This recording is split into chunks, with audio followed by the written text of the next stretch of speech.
So I was really just thinking, how do I get the friends that I get, and just kind of what are my methods? Like how am I getting the people around me that I get around me? Just kind of what is the company that I keep around me, and what do I do? And I really think deep on these things because I think deep on a lot. And while I have a lot of acquaintances, and obviously every friendship is different, every acquaintanceship is very different. I noticed that a lot of my closest friends were just able to talk about are the hardest and craziest things in life like it's nothing. And it's really, really a cool thing when you say, you know what, man, I'm only hanging around people that are able to talk to me about real stuff, and we're not going to talk about the weather. And the people that I really, really love to associate with are people that despise weather talkers. They despise people that just want to talk about useless crap. Those are like my favorite people. Those are people I love to associate with. And I was just dissecting how did I get close to these people? And it was by like two things. It was one, by revealing my stories so openly. It's like I'm handing out Tic Tacs, like revealing my stories, you know? It's like, yeah, so I was dumpster diving, or yeah, so I got like broken my leg and broke my arm, and oh yeah, alcoholism, oh yeah, my father, oh yeah, daddy issues. Like you just throw out these things like that. Those are examples, by the way. Don't hold me to those words and those stories.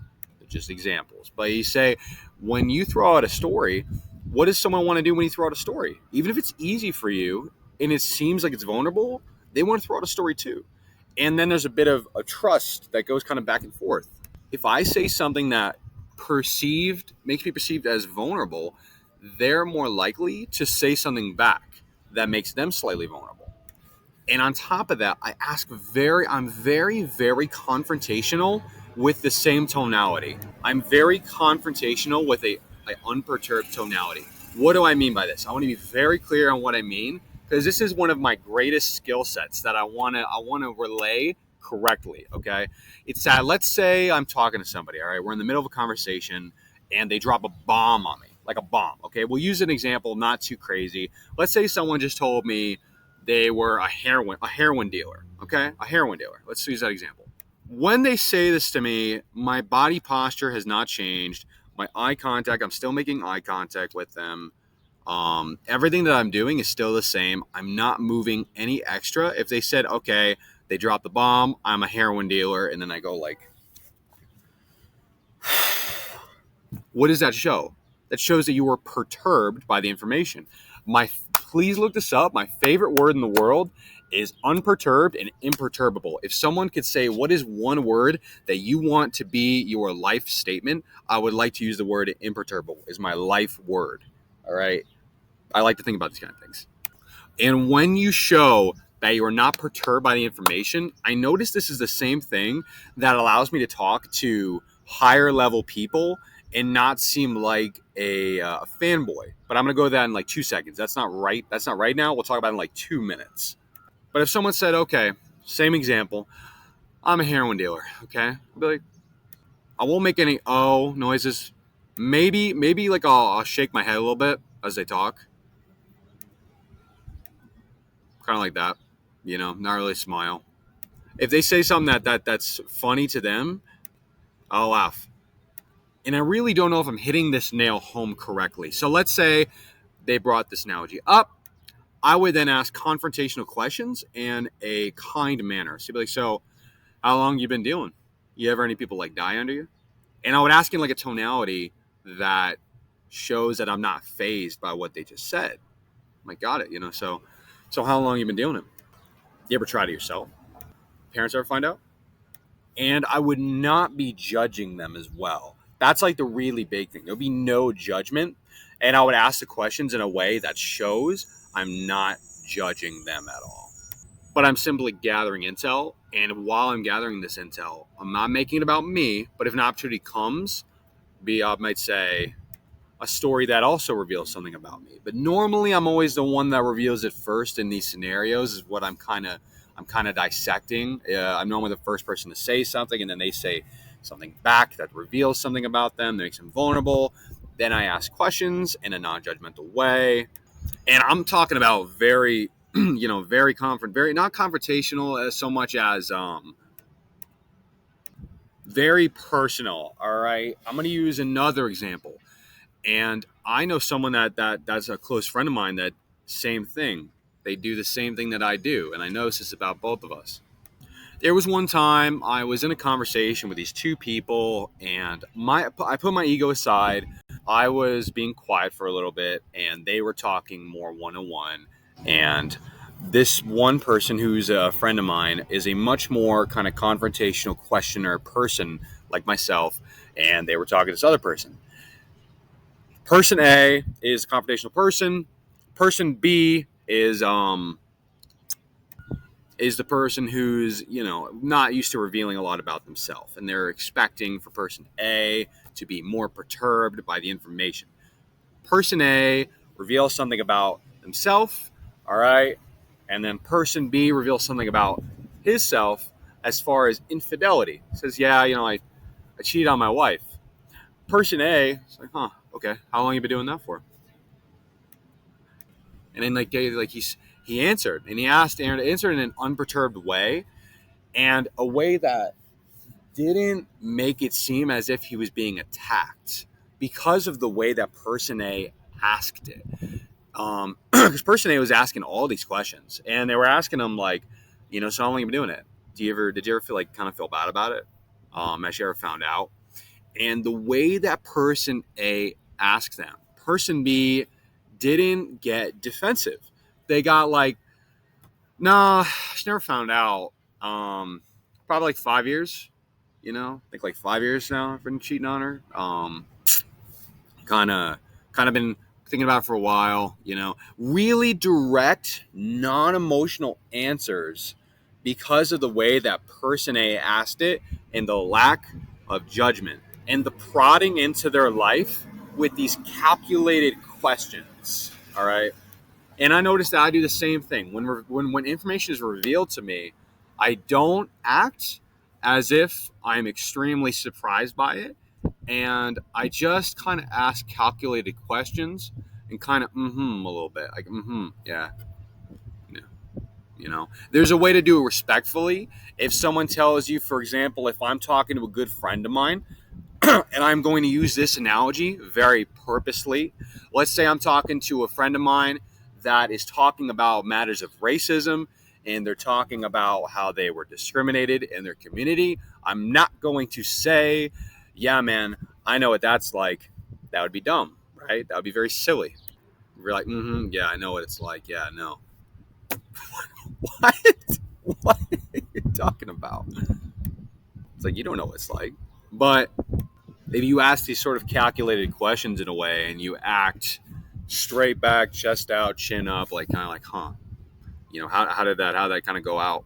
And again, I'm feeling out these scenarios. So these are really crazy analogies. Again, I'm not entirely sure how these happen, but they just happen. I feel like I'm the Pied Piper of like broken people, where, someone will tell me this kind of information. Again, I'm reiterating everything I already said. I reveal something about myself. They reveal something. I act unperturbed. I ask calculated, non-judgmental questions. And I'm going to use some crazy analogies again, right? So like, man, where you call it like the N-word a lot in school, or like what? Were the teachers also racist, or was it like really just the students? Like, when was the first time you busted someone's kneecap out with a bat? When you saw drugs for the first time, like, was it like a big moral dilemma? Did you kind of like, where'd you even get it from? And when you ask these are crazy analogies, but when you ask these kind of questions in non-judgmental manner, it allows them to know that, one, I'm talking to someone who's not going to judge me, and it's someone that's not easily perturbed by this information. Some people, again, they're more grown up and they process their trauma and they're able to say it out loud. And to those people, it's good for you to act unperturbed. Okay. If you come across somebody that it's the first time they're revealing the information to you, and it really is a good bonding experience, you still want to act unperturbed. Okay. You don't want to act like, I see like a lot of people, they overcompensate and they act like some sort of asshole. When these people give these information to me, it's a beautiful thing. It's a trust. It's an awesome communication that they're willing to give me this information voluntarily. I'm not interrogating people. But then some people, when they reveal this information, they put their shoulders back and their chest out, and they're not in a kind way. It's in a, I'm going to one-up you way. It's like, why? Why? why is that necessary so much? Why can you not just I don't know why. Oh my goodness, this thing keeps pausing at weird moments. But I don't know why. Like I don't know if I just said this, but I'm gonna repeat it again. I see people, they put their chest out and their chin up, and they put their shoulders back, right, and then they're like, "Oh, you think you've been through bad shit? Oh, I'm gonna show you what bad shit is. I'm gonna tell you about my story." And I don't know why. I don't know why people need to have this kind of attitude. I feel like everybody's trauma is different, right? And if people want to reveal it, it's not so much like, oh, mine's better, mine's worse or better than yours. It's like, dude, just like compare notes, right? If your father's, like, let's say I'm talking to someone, their father beat the shit out of them, right? And my father beat the shit out of me. And we're like, I'm not saying like, oh, you think your father beat the shit out of you? Your father beat the shit out of me. My father beat the shit out of me. We're comparing notes, same side of the table, same side of the table. And I'm like, oh man, dude, like, did your dad ever like give you the stick scenario? Be like, what do you mean, dude? And we're like laughing about it. We're like, dude, when I went out in the woods, my dad would take me like, pick one of these three sticks, right? Pick a stick for me to beat your ass with. And you either got the big blunderous one, which is going to hurt. It might break a bone. You got the little switch where that fucking thing is going to just like whap you and leave a mark like an antenna on a car. But you just find the one that's just right. The one that's going to break when it hits you. And when you find that one and he breaks it on you, you're like, motherfucker, I told you to get a good stick, and he just beats you with his fucking fists, And it's things like that are bonding moments because we both know what it's like. But if you say that to somebody that's never had that experience, they act perturbed. They act perturbed. They don't know what to do with the information. They act weird. They want to change the subject. They don't get what you just said.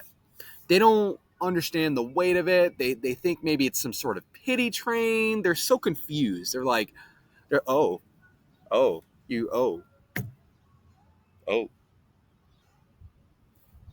wow wow. I'm laughing, right? Like I'm like laughing. I'm like, dude, this is funny. What are you talking about? This is funny. Like, no, it's not. It's not funny. I'm like, we're not on the same wave. We're not on the same wavelength. We're not on the same wavelength because they haven't gone through experience. And that's why it's like people who have gone through experiences, who had trauma, are just so much easier to communicate with, shared experiences. And I think that analogy really, really nailed it home, right? When you're just talking about those, because I know everybody has some form of little funny, fucked up story where they could talk about, whether if it's they got stitches or something got broken or they did something crazy. And then there's times when you got to understand, you need to shut up. You need to realize that you've never been in that scenario. And if you're in that scenario, just use my fucking tactic of, chest back. All right, chest out, shoulders back, chin up, forward, eyes up, and just kind of like ask questions, just kind of listen. Just make sure you act unperturbed, imperturbable. All right. If you are talking to your friend and for some reason they fucking, oh my God, I don't know if I should even use this example because it just makes me cringe just thinking about this. But I'm going to use it. Maybe it's bad. Let's say again, we're going to say that maybe your friend is talking about racism and it's an African-American friend and your black friend's talking about it and you're trying to, relate. And it's like, dude, just shut the fuck up and listen. Just listen to this man's story. Just ask questions, just like I'm perturbed, shake your head, agree, understand. Be like, yeah, I got you. People like act so affected. They act so affected by stories. It's like you don't need to act so affected, And that's the same method going back to important people, right? If you're talking to an important person and someone says, let's say someone says, yeah, man, I make like $1 million a month. You act like that. Okay. I mean, where are you getting that money from? Is that like all real estate? Is that other deals? Like, where's the majority of the money coming from? Is it mostly like online assets? And you kind of like ask questions like that. You know, you're not like, oh my god, that's a lot of money, dude. $1 million a month? Woo, shit. Oh, oh, is that going towards the strippers and the coke? Oh, no, not doing that. You're just like, again, it's like imagine like you're going to like a surprise party and and you knew it was gonna happen and everybody like acts surprised, you know. Oh my god, that was a terrible analogy, but I'm not gonna be able to cut that out, so forget that one. If you meet somebody that's famous, right? Let's say in your eyes they're famous, right?